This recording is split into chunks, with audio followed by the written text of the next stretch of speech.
If you don't show up in search results, it may be possible that all that hard work you put into your website was for nothing. You have got to get people to your website, and a major way to do that is through search. So let's talk about SEO. SEO is increasing both the quality and the quantity of the website traffic that's coming to your website. And we're talking about traffic that you're not paying for. These are the search engine results. They're going to come from Google or Bing or Yahoo search or whatever search engines that people are using now or they might be using in the future. Search engine results are really important. We know that 70% of searches result in an organic click on the first page of Google. And so this has been shown in multiple times in multiple studies. Around 70% of people are just going to not even go to the second page. They're just going to pick something on the first page, and typically in the first 5 results. So being up in those results when somebody is looking for an organization like yours is really important. And I love this quote from Moz, which is this SEO company that's been doing this since 2004, and they're really good at what they do. I love that they say SEO is as much about people as about the search engines themselves. What we really want to do is just understand what people are seeking, and then we want to provide it to them, assuming it matches what we are trying to do as well as an organization. So to improve your SEO on your website, you're going to first choose your SEO keywords, which is not hard to do, and I'll point you in the right direction for that. You're going to use those keywords in the text and the meta description for the page. Your meta description is what shows up underneath the main title in your search results. So it's just a little bit of text, usually just 2 or 3 sentences at the most, that you need to be crafting. And then you also need to review your analytics so you are very clear on how people are finding you and what search terms they're using. If you do these 3 things, you're going to be able to improve the SEO of your website and then improve your ranking where you kind of show up in the results for Google or another search engine. So let's talk about this kind of keyword planning and how do you do some keyword research so you know what SEO keywords to choose.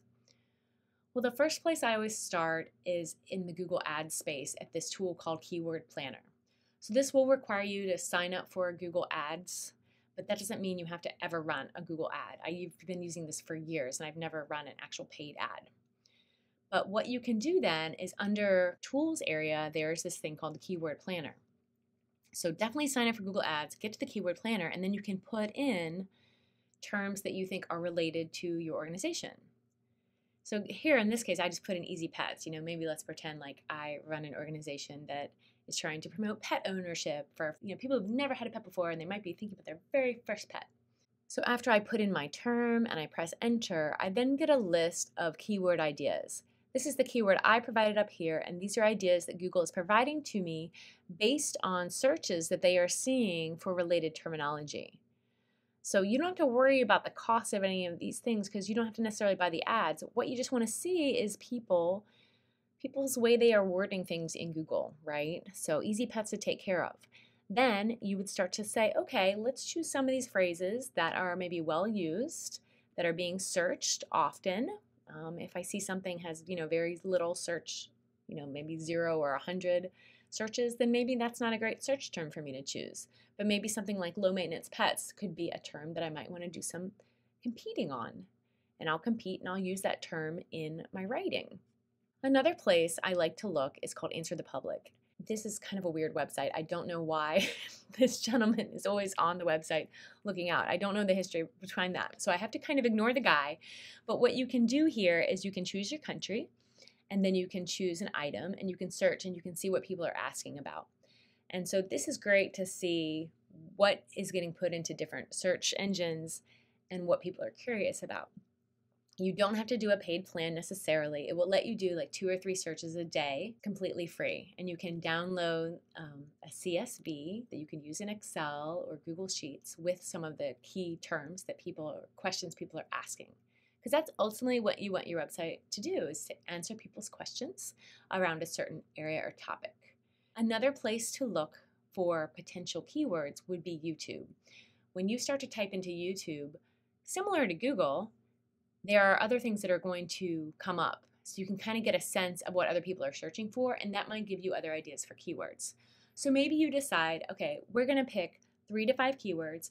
We will write some blog posts that relate to these keywords, or we will make sure these keywords are integrated into certain pages on our website, and that will help you then, quote, compete for the keyword, and hopefully people will be able to find you if they are using that keyword for search.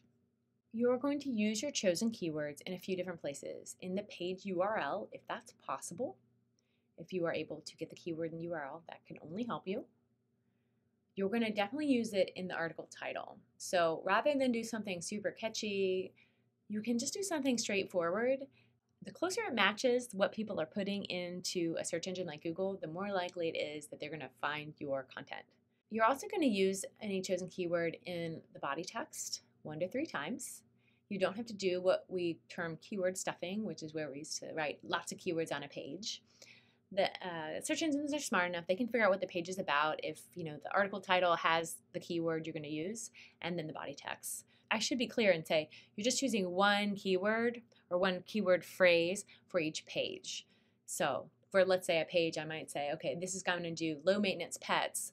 That is going to be the phrase that I'm going to use on this page in the title as well as a couple times in the body in order to help people. And I'm also going to be sure that I use it in the meta description as well. So for each page on my website, including any blog posts or articles I'm writing, you want to be sure that you are crafting that meta description to specifically reflect what that page is about and not depend on your general meta description for the entire site or the entire blog area.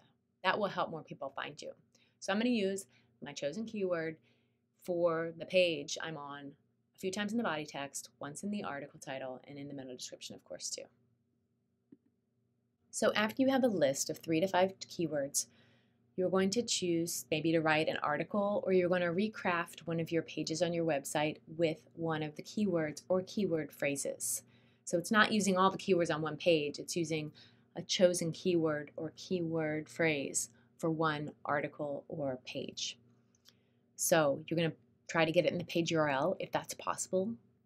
You're going to make sure that that keyword is in the page or the article title. You're going to make sure it's in the body text a couple times maybe. And you're going to make sure it's in the meta description, which is what shows up in search results.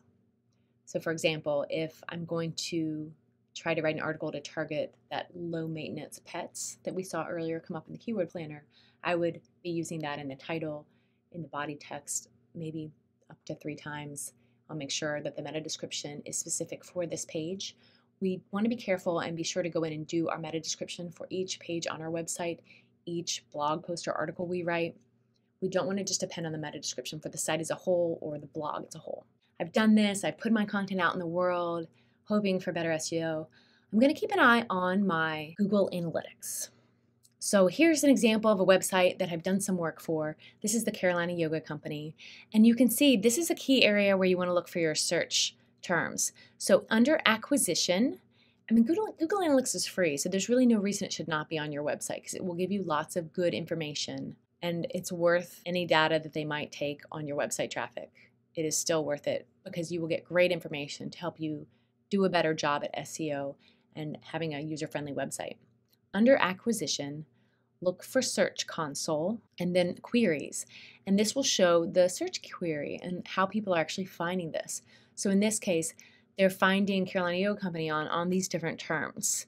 And it makes sense because there's different locations. And then they're also trying to specialize more and more in teacher training. They might decide they want to bump up and make sure that they have some more pages that are specifically for teacher training. This will help you understand what people are looking for and if they're getting to your website and if there's a match. It might tell you new keywords that you want to compete for if only a few people are getting through for certain keywords. So you want to be up to date with your analytics. You want to check them quarterly, I would say, at the least.